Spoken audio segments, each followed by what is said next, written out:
Hello, xin chào tất cả các anh chị và các bạn. Chào mừng các anh chị và các bạn đến với chương trình livestream của chúng tôi ngày hôm nay với chủ đề Du học Mỹ và hỏi đáp trực tiếp với thầy Q đến từ Tổ chức Giáo dục Quốc tế Amerigo và cô Lê Hải Yến đến từ Công ty Phát triển Giáo dục Quốc tế Việt Dương. Và bây giờ chúng ta sẽ dành một ít phút để cùng tương tác và chào hỏi các anh chị nhé.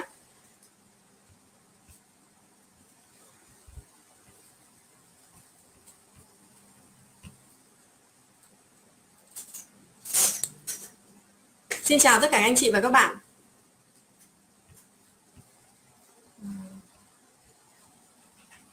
Hiện nay tôi muốn test cái màn hình và cái âm thanh của chúng ta xem là đã được chưa. Ok.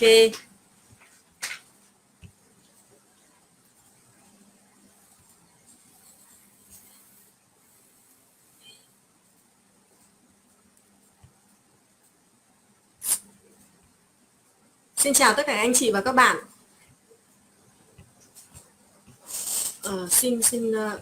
Hiện nay hình như là tôi chưa nhìn thấy cái phần inbox ở đây.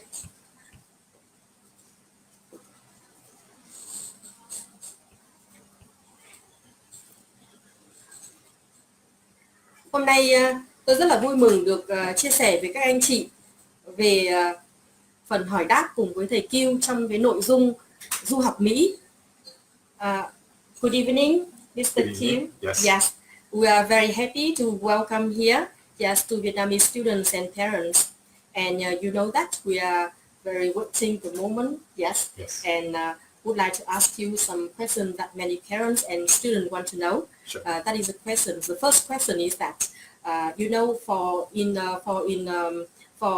high school student, and what subjects should they study at high school to prepare for the university? Yes. So thank you so much for joining this live event. I really appreciate it. So to answer that question, basically our students going through our U.S. high school will take a total of 7 subjects in order for them to prepare for university. So 5 subjects will be mandatory courses that they have to take in order to graduate, and 2 subjects will be electives, where students are able to choose the subject that they like depending on their interest. So the 5 subjects will mainly be religion courses, math, English, history, and science.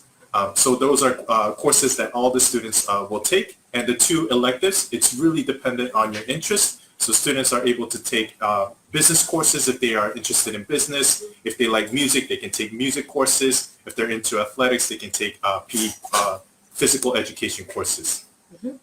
So, tôi xin phép được dịch lại phần trả lời của thầy Q ạ. Như các bạn biết đấy, các học sinh trung học thì thông thường sẽ lựa chọn những cái môn học để chuẩn bị cho mình được vào trong các trường đại học. Thì ở bậc trung học thì các bạn sẽ học thông thường là 7 môn, 5 môn là bắt buộc và 2 môn là tự chọn. Và trong cái 5 môn bắt buộc này thì các bạn sẽ học những cái môn học mà nó phụ thuộc vào cái chuyên ngành mà bạn muốn học sau này. Ví dụ các cái môn học thông thường chúng ta sẽ học đấy chính là toán, tiếng Anh, lịch sử và các môn khoa học. Ví dụ như là các bạn muốn vào trong cái chuyên ngành về business hoặc là về quản trị nhân sự hay bất cứ một cái ngành nào đó thì chúng ta sẽ lựa chọn và chúng ta sẽ có counselor của nhà trường để hỗ trợ chúng ta trong cái việc mà lựa chọn những môn học như nào để mà vào đại học. Yes, thank you so much. Yes. No, and I see that you have so many subjects at the catalog. Yes. In Vietnam we have about 11 subjects to study at high school. Yes, and I see here you have so many majors, so many subjects, and how can the student to choose the right subject to go to university? Yes.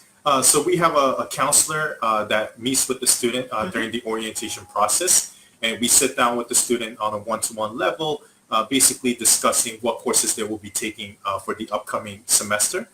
Usually for the mandatory courses, students will be taking the typical courses that's offered at the school.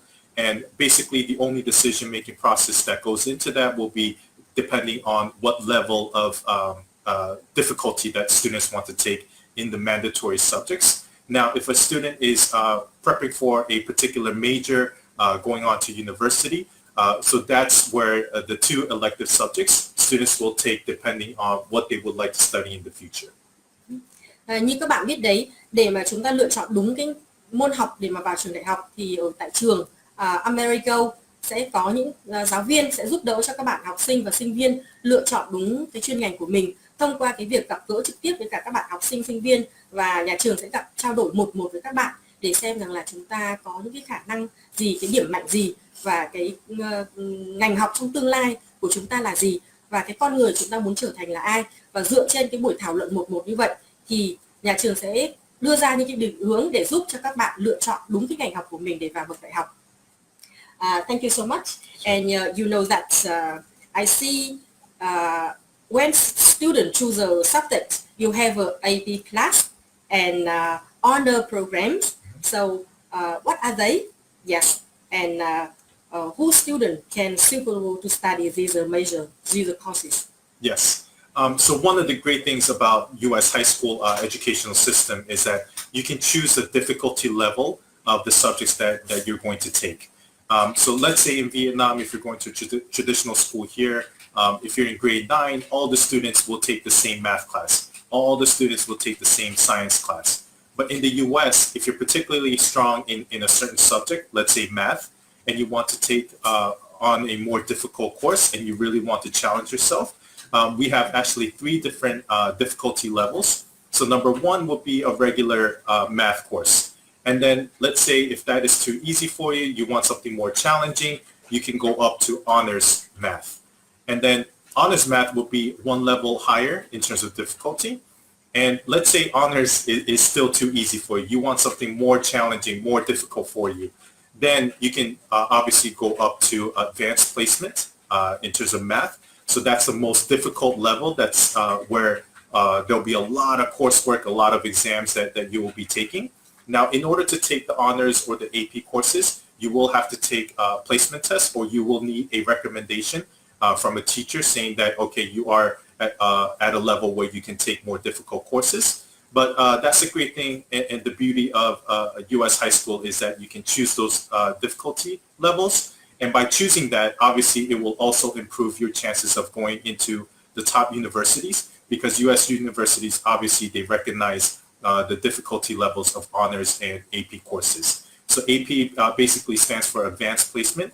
And if you're able to get a good score in your AP courses, you can actually get that AP course credit for university. So instead of going through 4 years, if you have credits that you accumulated on your AP courses, your university years will actually be shortened. Okay, thank you. Yes, như các bạn biết đấy, thông thường thì như thầy được biết rằng là ở một số các nước châu Á thì cái việc mà lựa chọn môn học, ví dụ như là ở lớp 9 chẳng hạn, thì thông thường là các bạn ấy cùng đều học một cái môn và cùng một cái level như hệt nhau trong toàn bộ lớp học. Nhưng với cái hệ thống giáo dục của Mỹ thì có sự khác biệt ở đây, đó chính là các bạn sẽ lựa chọn những cái cũng là về môn toán, thế nhưng mà chúng ta sẽ lựa chọn theo cái cấp độ, theo cái level của mình. Thì ở đây là có 3 cái cấp độ. Cái cấp độ thứ nhất là cấp độ thông thường, là dạng regular, tức là cái dạng toán phổ thông cho tất cả các sinh viên. Và cái cấp độ thứ hai đấy là cấp độ ở dạng honor, tức là nó sẽ khó hơn một chút, nó sẽ thách thức hơn một chút.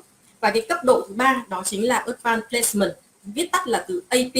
Và với cái cấp độ AP này, cái cấp độ AP này là cái cấp độ là cao nhất, và khi các bạn học sinh sinh viên mà lựa chọn cái môn học AP ấy, thì các bạn sẽ được University Credited, tức là các bạn sẽ được các trường đại học công nhận cái môn học này. Tức là khi chúng ta vào trong trường đại học ấy, thì chúng ta sẽ được bớt cái môn học này. Nếu như trong cái chuyên ngành của chúng ta cần phải học môn toán, mà ở bậc trung học các bạn học AP ở tại high school, AP ở tại trường trung học, thì khi các bạn lên đại học là các bạn sẽ được credited, tức là các bạn sẽ được miễn giảm môn này, và đồng nghĩa với việc là chúng ta sẽ được giảm cái học phí, trừ cái học phí khi mà chúng ta học cái AP class ở tại trung học.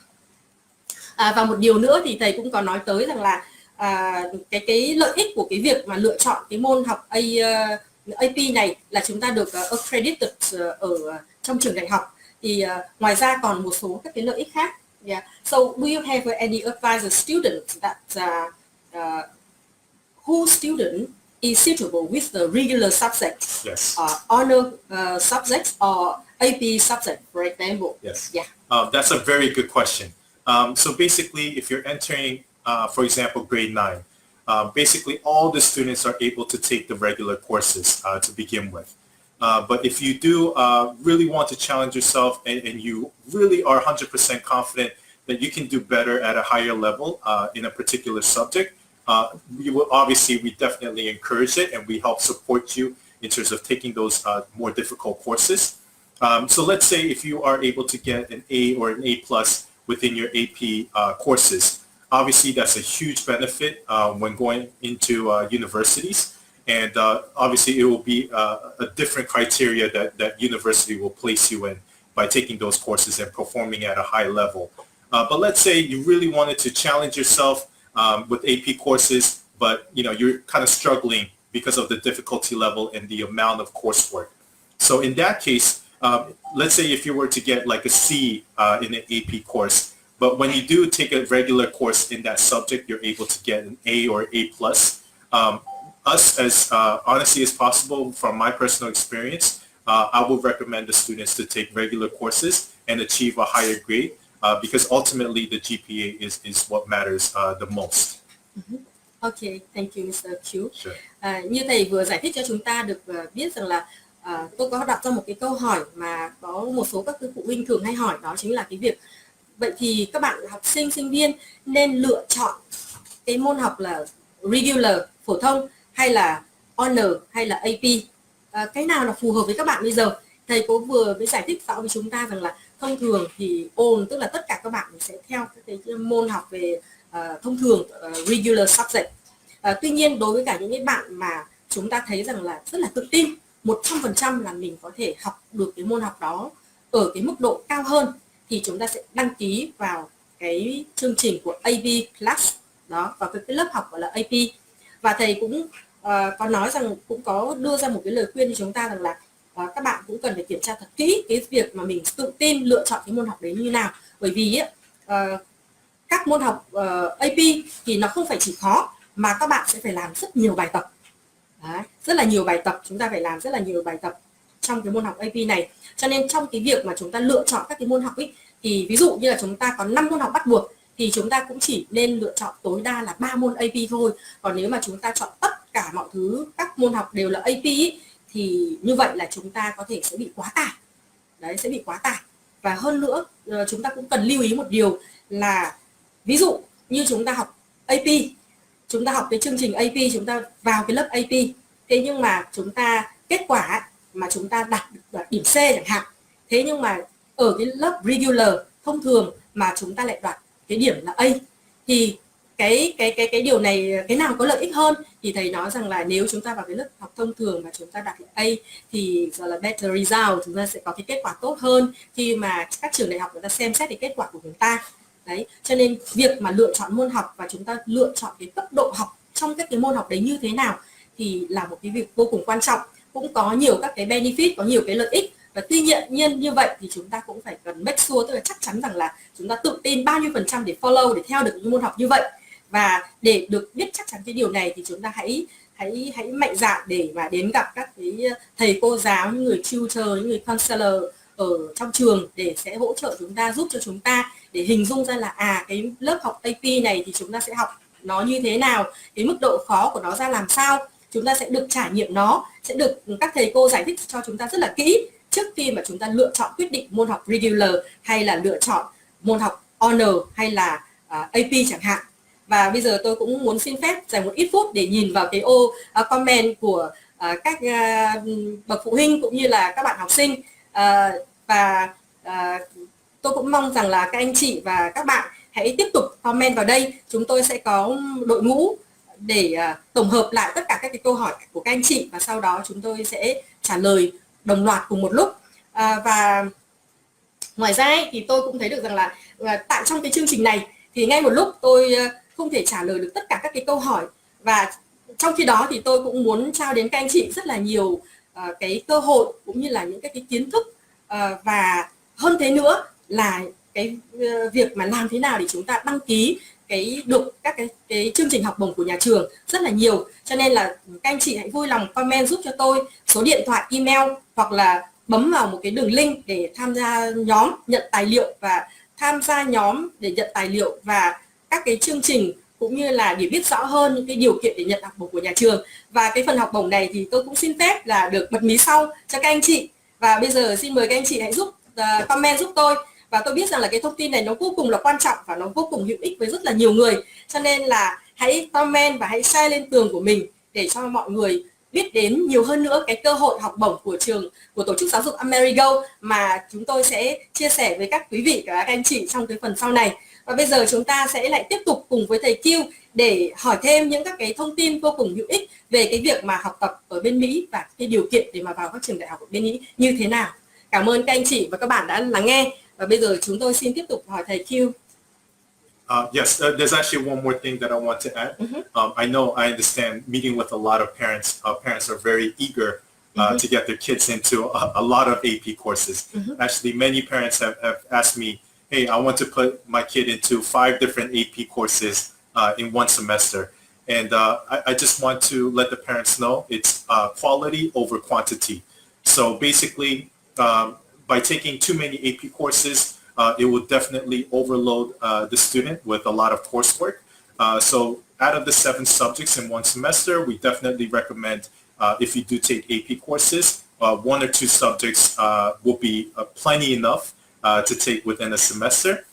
Usually when it comes to 3 AP courses or more, it's really too much for a student to handle. So I just wanted to give you that advice before deciding on it. Yeah, okay, thank you for your advice. Yes. Very important for students and parents. Và trước khi sang cái câu hỏi tiếp theo thì thầy Q cũng muốn chia sẻ với cả các bậc phụ huynh cũng như các bạn học sinh rằng một cái câu hỏi mà rất nhiều phụ huynh và học sinh hỏi thầy rằng là thầy ơi, bây giờ con tôi muốn học 5 cái môn đều là AP thì có được hay không? Thì thầy cũng có trả lời rằng là hoàn toàn bạn có thể được đăng ký. Tuy nhiên rằng là hãy lưu ý, nếu như chúng ta đăng ký quá nhiều thì chúng ta sẽ có thể là bị overload, tức là bị quá tải. Đấy, chúng ta bị quá tải và chất lượng hơn là số lượng. Chúng ta lưu ý rằng là chất lượng hơn là số lượng. Cho nên nếu như chúng ta mà học quá tải thì chúng ta sẽ không thể theo kịp được và dẫn đến cái điểm số của chúng ta không được tốt. Như vậy là chúng ta sẽ không được đạt được cái chất lượng. Đó. Cho nên là thay vì cái việc mà chúng ta học 5 môn thì chúng ta có thể nên lựa chọn tối đa là 3 môn AP class thôi. Như thế là nó sẽ phù hợp với cả sức của mình hơn. Okay, thank you so much. Yes, yeah. No problem. And you know, in order to go to university, yes, what students have to do to prepare to submit to university? Yes. Yes. Yes. What is the right requirements? Sure. So basically, if you're going to a university within Asia, the thing that matters the most is obviously your GPA and also the big exam, college exam that you have to take once a year. But in the US, there's actually many different criteria that universities look at. So I think that's one of the great things about US educational systems as well. It's just not the GPA. Obviously, GPA is very important. It takes up about 30% of your college admission requirements. But other than the GPA, the universities want to see you do more. What else can you do other than academics? So that's why extracurricular activities, after-school club activities, after-school sports activities are very, very important to U.S. universities. If you get a 4.0 GPA, which is the maximum in the U.S., and you take on a lot of AP courses and you're still able to achieve a very high score, but you don't take any extracurricular activities, it's actually nearly impossible for you to enter into Ivy League schools. So that's how much important extracurricular activities are. So that's something that we really stress on our students to take on. And also, other than the GPA extracurricular activities, obviously SAT scores matter as well, but SAT scores are only 20% in terms of the criteria of importance. So that means that we look at a lot of different things, and those different things additionally could be college essays. So if you write an essay in terms of why you want to go into that university and study the major that you want to study, that's also a huge plus as well. Another huge plus in terms of U.S. universities is leadership opportunities. So what did you do in your high school to take on leadership roles? There's both ways of taking advantage of those leadership opportunities. So one is academic and one is through your extracurricular activities. So in terms of your academics, U.S. High school systems, there's a lot of group projects that you do. So when you do group projects, raise your hand, be proactive and volunteer to be the group leader. That's a huge plus. If you're doing a sports activity, let's say you're in a soccer team or a basketball team, obviously being a team captain is something that's also very highly regarded for U.S. universities. So if you do have the chance, especially if you go into grade 11, grade 12, that's something that you should definitely take advantage of. Let's say academically or sports-wise, look, there's not an opportunity for you. There's an opportunity within our dormitory to be the dorm council. So you are basically the leader of all the students within the dormitory. And by taking on those opportunities, you could put that in your college resume, and it's a huge, huge plus for universities to look at. Mm-hmm. Okay, thank you. Sorry, it was so long. Yes, but very important information for students and parents. Yes. Vừa rồi thì tôi cũng có hỏi thầy là cái điều kiện để các bạn học sinh phổ thông apply vào, tức là đăng ký nộp đơn vào các cái trường đại học thì cần phải chuẩn bị gì. Đó, và thầy cũng có nói rằng là để chúng ta vào các trường đại học ở bên Mỹ thì các cái điều kiện của mỗi trường cũng có khác nhau, và thầy đưa ra một số các cái yêu cầu chung. Đầu tiên đấy là điểm học. Đó, điểm học của chúng ta tức là điểm GPA đấy, điểm học thuật academic á, là điểm rất là quan trọng, và các bạn cần phải có một cái lộ trình học tập tốt để chúng ta đạt được cái điểm GPA này. Đây là cái yếu tố đầu tiên mà các sinh viên cần phải lưu ý. Và cái yếu tố thứ hai cũng quan trọng không kém phần, và thầy cũng nói rằng là trong cái GPA, tức là toàn bộ các cái yêu cầu của trường đại học ấy, thì GPA là chiếm 30%. Đó, trong cái phần xét tuyển. Và bên cạnh đấy thì các cái hoạt động ngoại khóa cũng rất là quan trọng.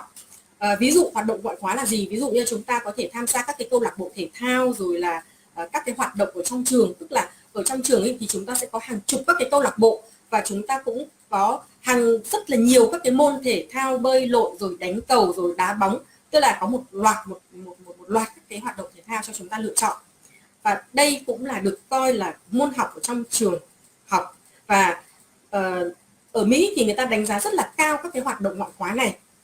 Bởi vì nếu như mà chúng ta chỉ có học giỏi thôi, chúng ta thậm chí là chúng ta có điểm số cao nhưng mà chúng ta không có cái hoạt động ngoại khóa nào, thì bản thân trong cái quá trình học là chúng ta cũng sẽ không cân bằng được cái gọi là cái tâm trí của mình, cho nên cũng có thể nó sẽ gây ra đến cái ảnh hưởng stress. Cho nên ở Mỹ người ta đề cập rất cao về các cái hoạt động ngoại khóa.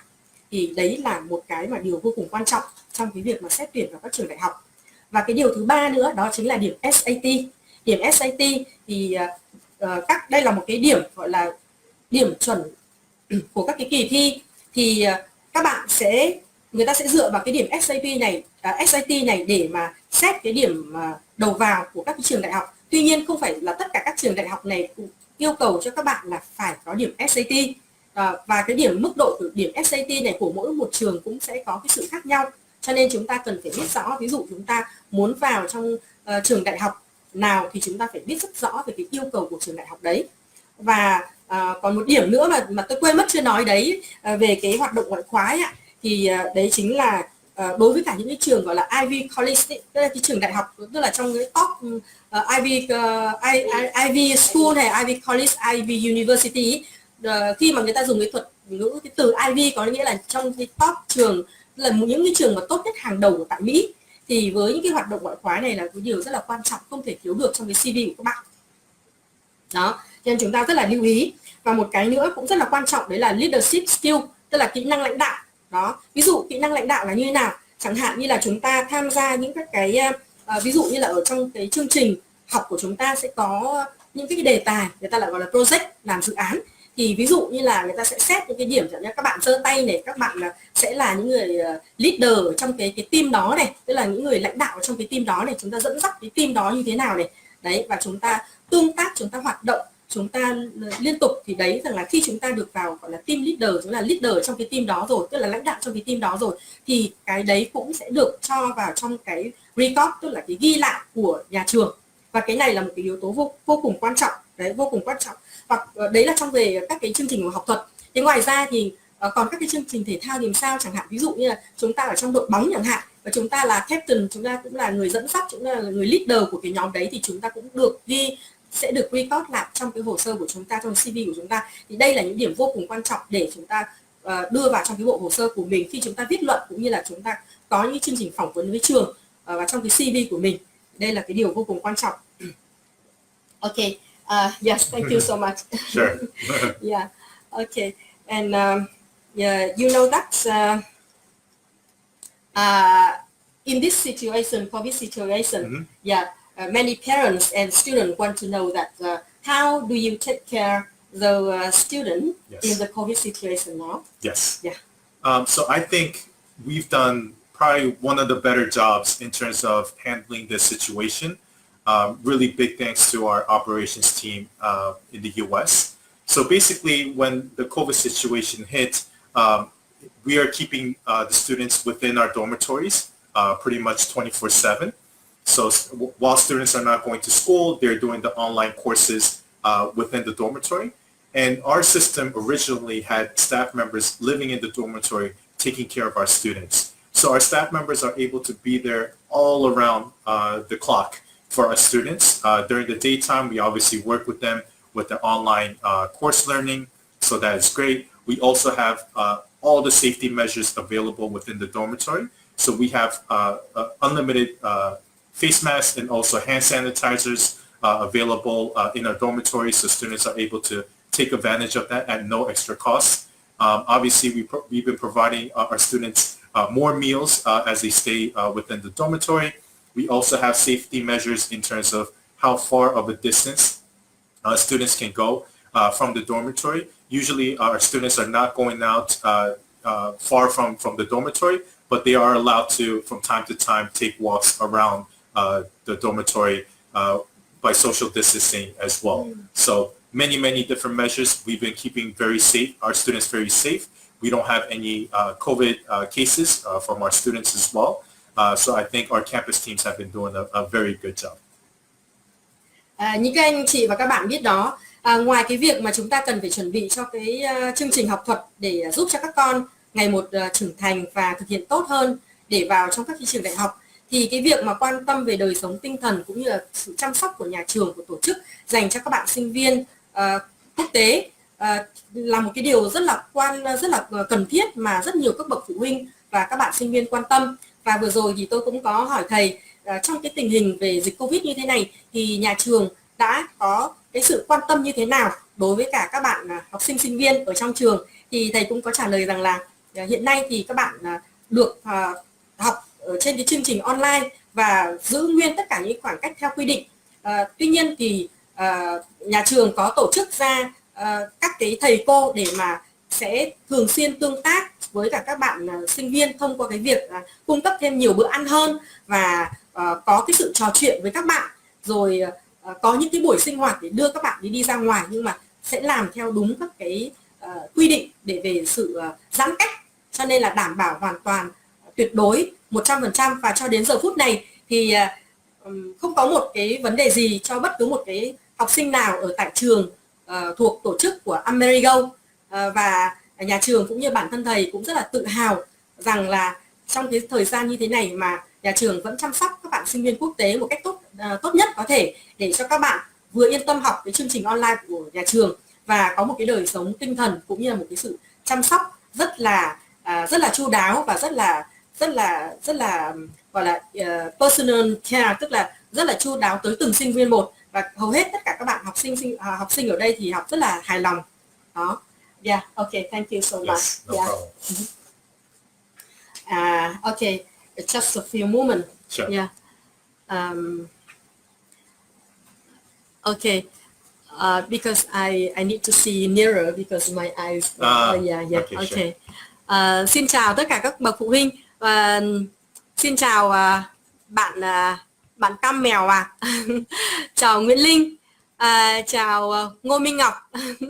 Mẹ Ngô Minh Ngọc cũng có con hiện nay đang du học ở tại Canada. Chào bạn Cao Quốc Tuấn.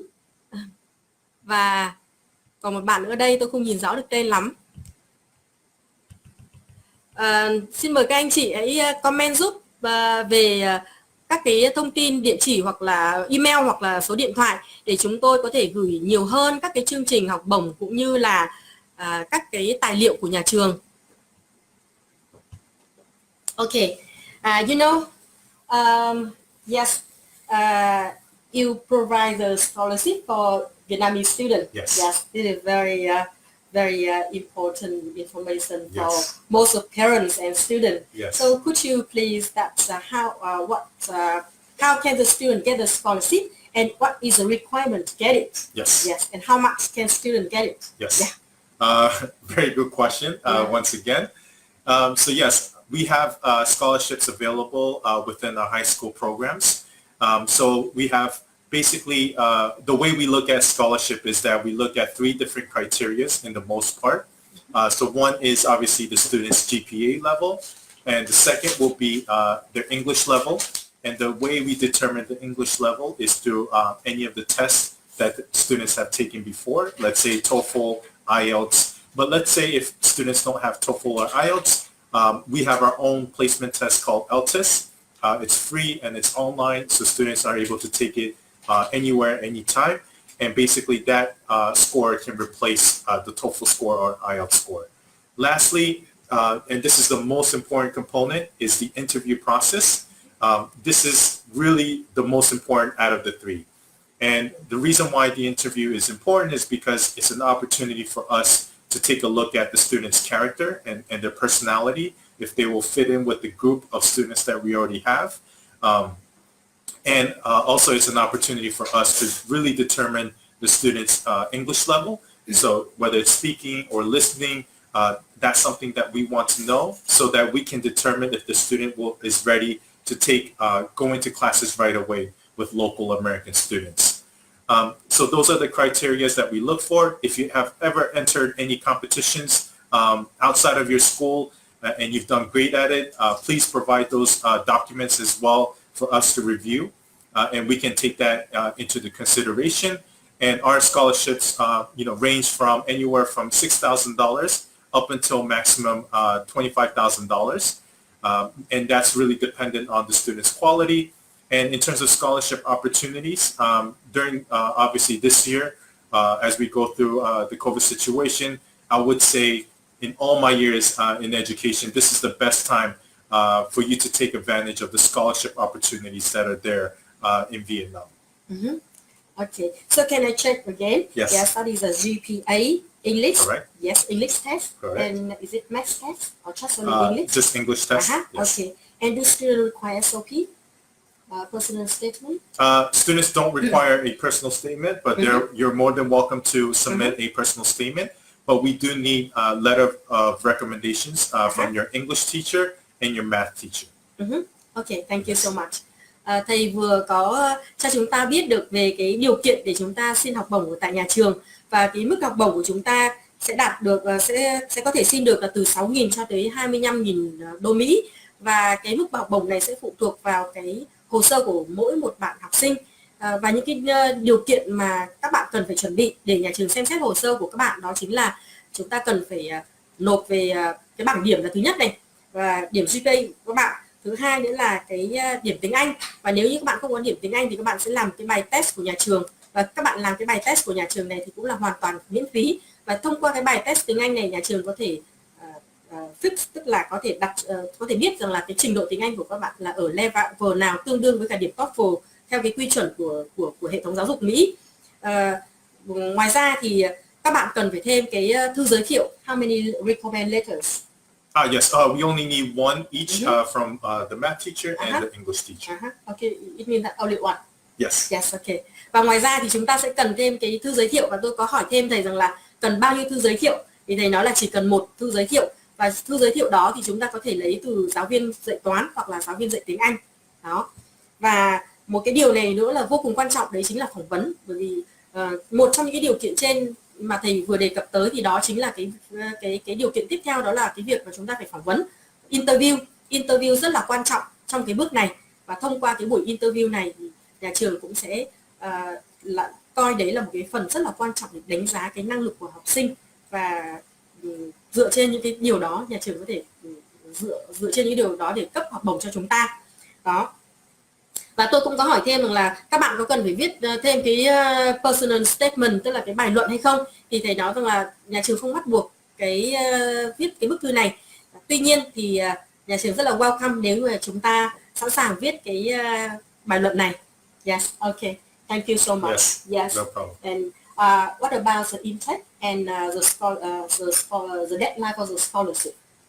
Yes. So we have two different intakes. So one is fall and one is spring. So fall will be, the start date will be around August. And spring intake will be, the start date will be around either mid-January or late January.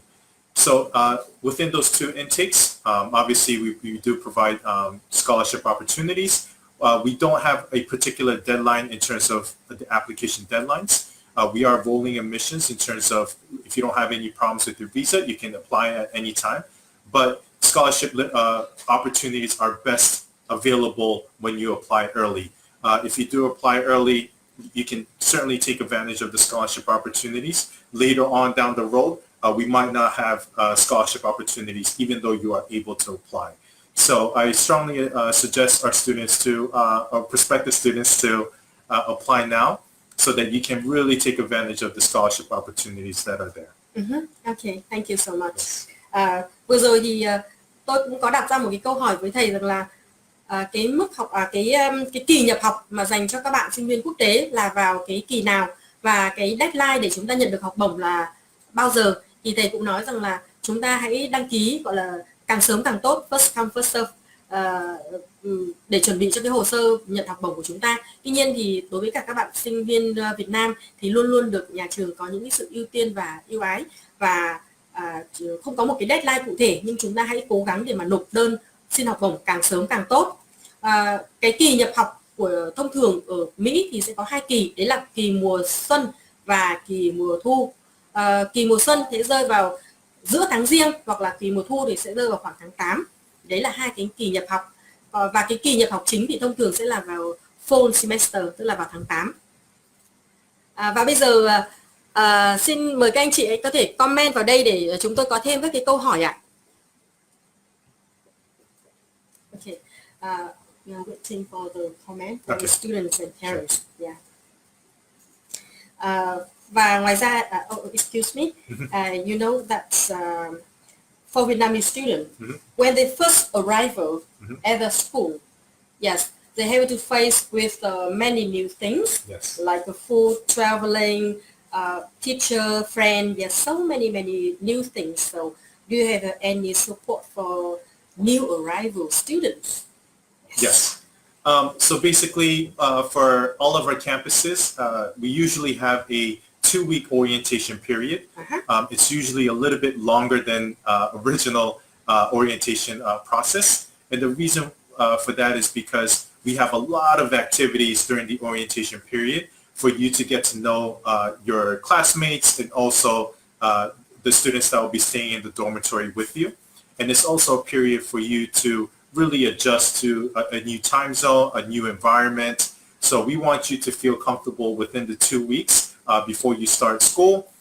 We totally understand students are nervous. Obviously, they don't know what to do when they arrive to the U.S. And that's why we are here. And that's why we only take care of international students in the dormitory, although our schools are 90% local American students. So basically, we understand the needs of international students and what they need and how they are different. So basically, we have a range of activities available to overcome that. For the students coming in, what I would like to suggest is that, you know, if you made the decision to study abroad in the U.S., then from now on until the time that you do travel to the U.S., work on your English. Practice makes perfect is what we normally say. The more you can practice, the more you can hone in on your English skills. Obviously, the more you can communicate, and also the better you will do in your classrooms as well. So if you made that decision, don't wait until, okay, I will go there and then take care of it. If you made that decision, work on it now and really practice on it so that you can really improve. So that's number one. And the second one is really the approach of the student. I really want our students to be proactive instead of reactive.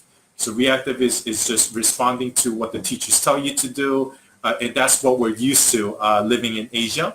But America is different. America, they really want you to be a little bit more independent and more proactive. So basically, if you have any questions, go up to the teacher and ask them about anything that you're curious about instead of waiting for them to come to you. Although we do obviously have staff members that will come to you and take care of you, but I really want you to take that proactive approach. Okay, thank you so much. Sure. Như vừa rồi thì tôi cũng có hỏi thầy những cái câu hỏi mà phụ huynh rất là quan tâm, đó chính là khi mà các bạn sinh viên Việt Nam những ngày đầu tiên mà sang du học ở tại Mỹ mà đặc biệt đối với các học sinh trung học, phổ thông trung học thì các bạn ấy có rất là nhiều các cái bỡ ngỡ, bởi vì các bạn sẽ phải đối diện với cả những cái môi trường mới, con người mới, thức ăn mới, đi lại và tất cả mọi thứ đều là hoàn toàn mới. Thì cái việc mà quản trị những cái sự thay đổi này nó rất là quan trọng.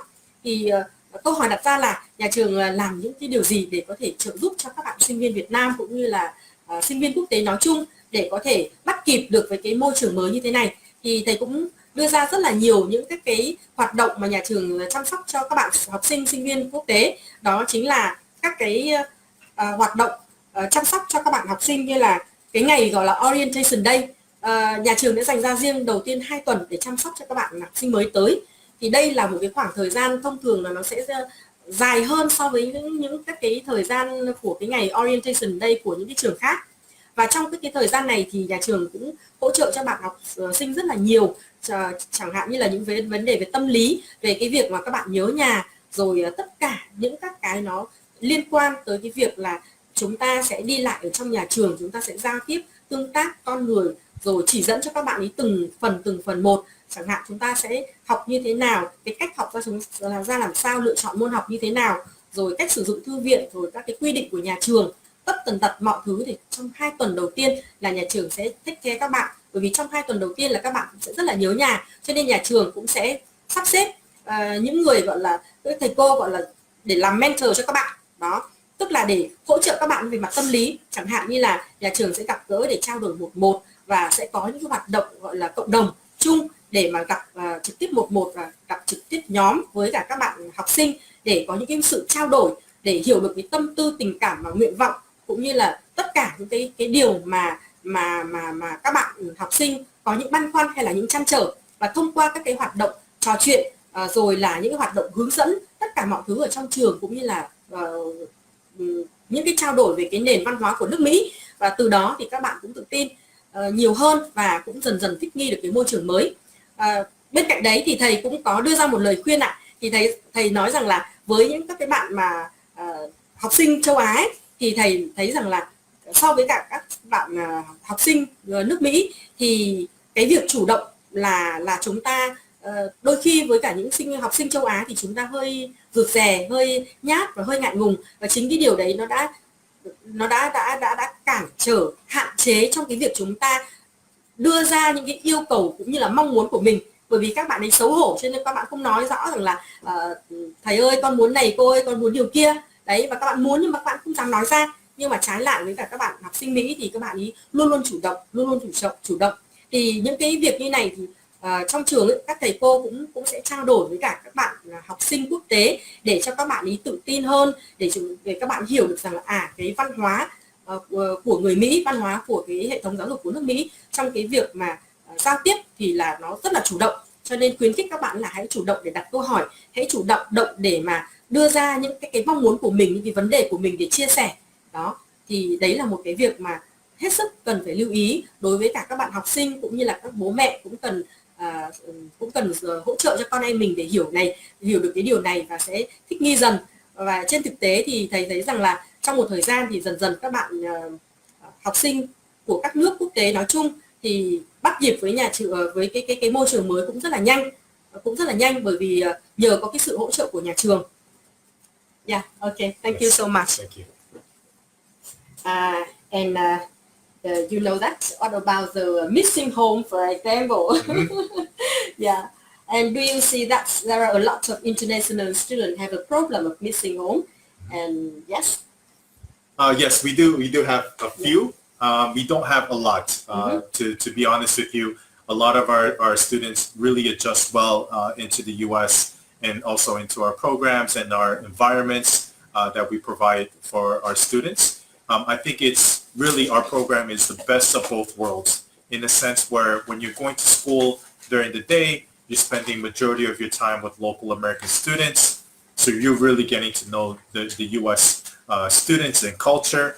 And then when you come to the dormitory, you have international students from all over the world. So you're able to learn different cultures when you're in the dormitory, really get to know the students and how their behaviors are different from your country as well. So it's very, very interesting.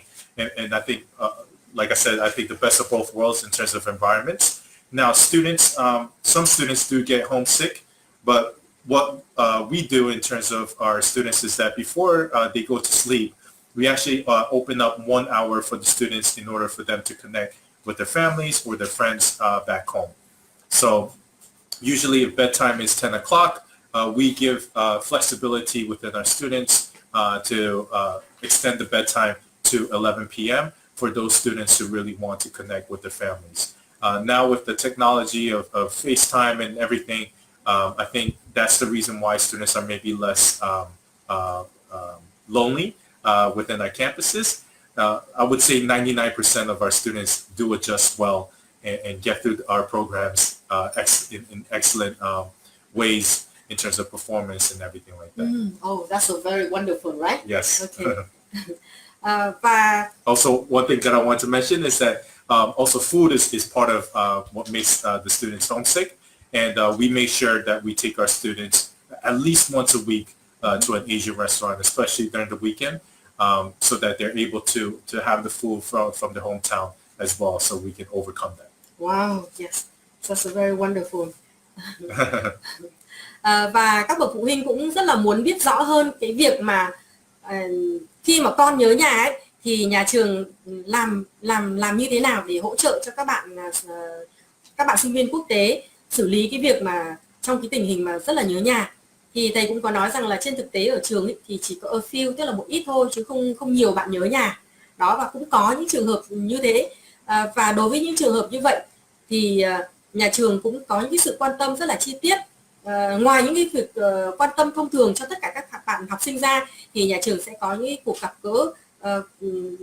gặp gỡ một với các bạn, và ngoài ra có thêm rất là nhiều các hoạt động nữa để cho các bạn giao lưu cùng với cả các cái sinh viên Mỹ cũng như là các cái sinh viên quốc tế, để các bạn ấy, tức là luôn luôn là các bạn bận rộn trong cái việc học, cũng như khi sau giờ học rồi thì các bạn lại bận rộn tới những cái hoạt động ngoại khóa, rồi hoạt động giao tiếp, rồi hoạt động tương tác. Rồi nhà trường cũng chúc trong các bạn, khi các bạn ở trong dorm ấy, trong ký túc xá của nhà trường ấy, thì hàng ngày nhà trường sẽ cho các bạn ý 1 tiếng đồng hồ trước cái giờ đi ngủ là các bạn sẽ được connect, tức là được tương tác với cả những người thân trong gia đình của mình trước khi cái giờ ngủ đấy, và nó sẽ là 1 giờ để bạn tương tác. Và bây giờ các cái phương tiện online thì bây giờ nó rất là available, nó rất là sẵn sàng, chẳng hạn chúng ta có thể chat với nhau qua Facebook, FaceTime, rồi là Messenger, rồi rất là nhiều cái phương tiện. Và chính vì thế mà ở trường của thầy cũng có những bạn nhớ nhà, nhưng mà sau một thời gian rất ngắn thôi các bạn thích nghi được, và cái số lượng các bạn nhớ nhà thì chỉ là a few thôi, rất là ít. Và còn một cái điều quan trọng như này ạ, cứ 1 tuần 1 lần thì nhà trường sẽ đưa các bạn ý đi đến một nhà hàng để các bạn có thể ăn những cái món ăn theo như là cái món ăn của là hometown country, tức là món ăn của đất nước mình. Chẳng hạn đối với cả các bạn học sinh của Hàn Quốc thì nhà trường cũng sẽ dẫn một nhóm các bạn đi ăn ở tại nhà hàng Hàn Quốc. Đấy, ví dụ sinh viên Việt Nam hay là các cái sinh viên quốc gia của mỗi một nước khác nhau ở trên thế giới, thì nhà trường hàng tuần thì đều có tổ chức để cho các bạn ý đến các cái nhà hàng đó để ăn. Và đây là một cái hoạt động vô cùng thú vị, và các bạn học sinh ở trong trường rất là thích cái điều này. Đấy, đây là một cái rất là tuyệt vời. Và 99% hầu hết tất cả các bạn học sinh đều rất là hài lòng khi mà học tập ở các cái môi trường của những cái trường high school thuộc tổ chức giáo dục Amerigo. Okay. I know that Amerigo provide a lot, many high schools. Yes. So for the student to do. Yes. So can you tell me something about the school? Yes. Belonging to Amerigo. Yes. Yeah. So we have currently 12 different schools that we are running within the U.S. So 10 will be high schools and 2 will be middle schools that we are running. So students are able to enroll into our program starting from grade 7 as soon as they graduate elementary school.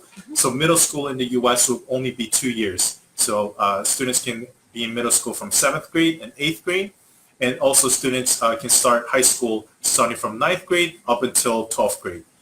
Students usually enroll as late as grade 11 because we usually want the students to have at least 2 years of high school experience before going to the U.S. So if you are a grade 12 student, we can obviously review your application, but we highly recommend students enrolling into our programs the latest grade 11.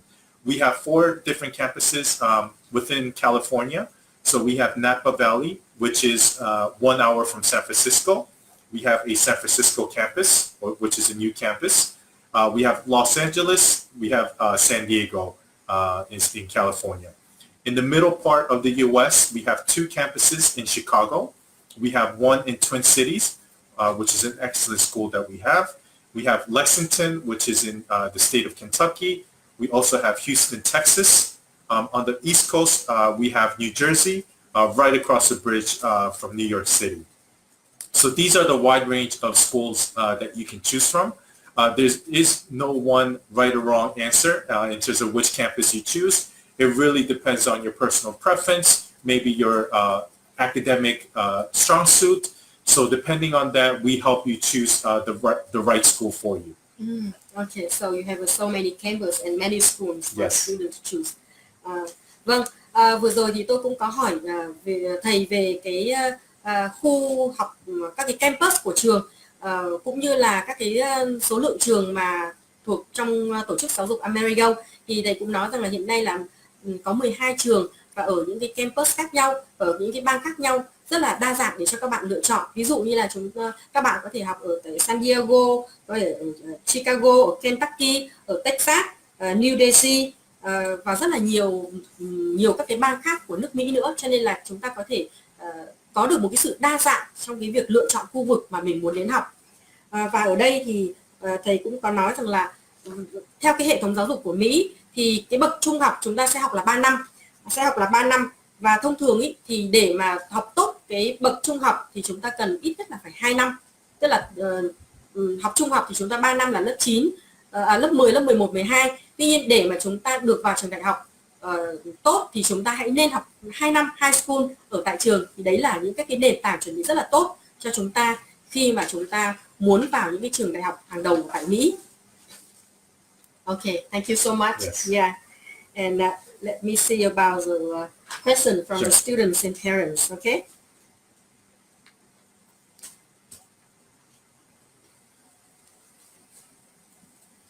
Okay. Yes, one more question for you. That's what about the pickup service when students first arrive? Yes, and do you arrange a pickup for the student? Yeah. Yes, we definitely do.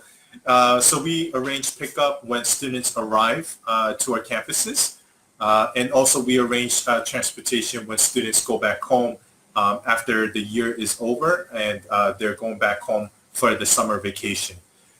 So that's something that we do on a yearly basis. The great thing about our transportation pickup service is that we don't use a transportation company to pick up our students. We have our actual staff members that go to the airport to pick up every single student. So that's a huge benefit because it really builds a personal connection right away. And also our staff members are able to spot our students right away. Our staff members will be holding a Amerigo sign, and also they will usually have a red Amerigo jacket, so students are able to spot our staff right away. Okay. And just in case, if you're coming with your family members, your parents, that's no problem at all. We can certainly pick up the entire family from the airport. Okay, Yes. that's wonderful.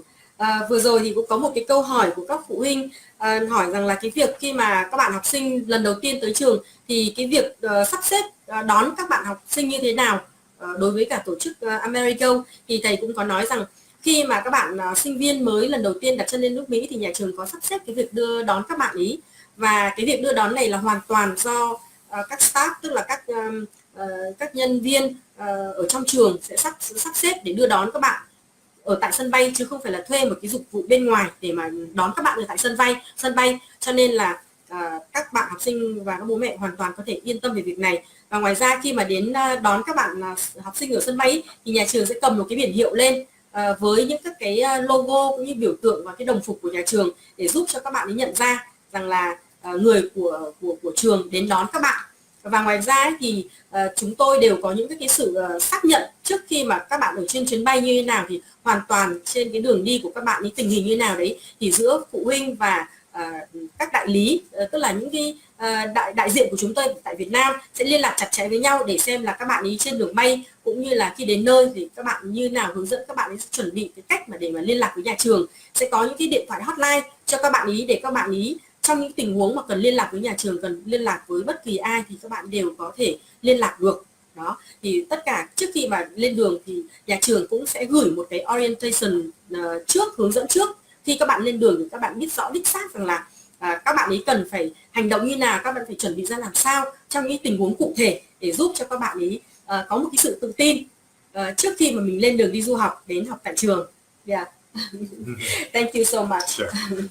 Okay. Như là các anh chị và các bạn biết đấy, có rất là nhiều các cái câu hỏi của phụ huynh và học sinh muốn tiếp tục hỏi với thầy, cũng như là muốn nhận được những cái tài liệu từ thầy cũng như các cái cơ hội học bổng mà nhà trường trao cho chúng ta. Và trong một cái thời gian rất là ngắn ngủi như thế này thì chúng tôi cũng như là thầy Q cũng không thể nào trả lời được hết ngay cùng một lúc.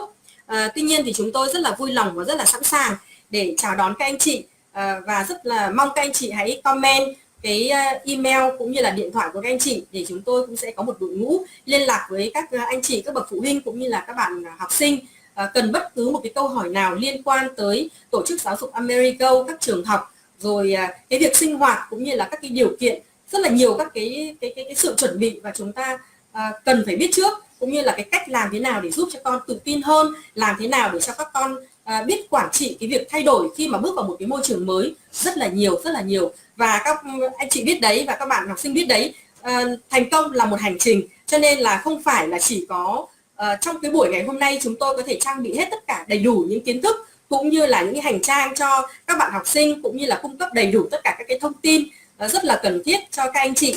Cho nên thông qua cái livestream này tôi cũng muốn gửi tới các bậc phụ huynh cũng như là các bạn học sinh những cái lời nói rất là yêu thương, rất là chân thành từ thầy Q, tổ chức giáo dục Amerigo, và cô Lê Hải Yến từ công ty phát triển giáo dục quốc tế Việt Dương. Và chúng tôi sẽ sẵn sàng đồng hành với cả các bậc phụ huynh và các bạn học sinh thân yêu, và chúng tôi cũng sẽ kết nối các bạn học sinh với cả những cựu sinh viên, các cựu học sinh của chúng tôi cũng như là bố mẹ đã có con đi du học ở tại tổ chức Amerigo.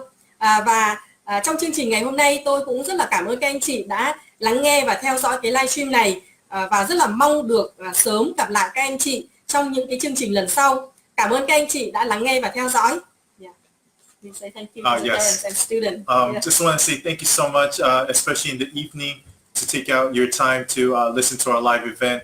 Really appreciate it. If you're ever thinking about sending your children to a U.S. high school, I hope you think of Amerigo Education. Thank you so much. Thầy Q có gửi tới lời cảm ơn tới các bậc phụ huynh và các bạn học sinh là đã dành thời gian rất là quý báu của mình để xem cái livestream này.